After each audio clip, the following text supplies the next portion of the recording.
Hey, to use sound equalizer of the Realme Buds Air 5 Pro, first of all you will have to open the Realme Link application, and now all you have to do is just to scroll a little bit until you find the sound effects. Here you can find this equalizer mode and you can find 4 default presets. You can switch between them by clicking on this circle, but also we can create your own preset by clicking on the plus, so we can actually increase or decrease these sliders. And you can even click here to set the custom name for your preset. Click on the right upper corner to confirm. And as you can see now, we can select this additional mode. And also you've got the golden sound, which actually allows you to scan your ear canal.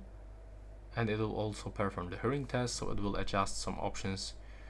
And right here you can even get the dynamic bass, so you can increase the bass level. And yeah, that's all for this video. Right now please subscribe to my channel.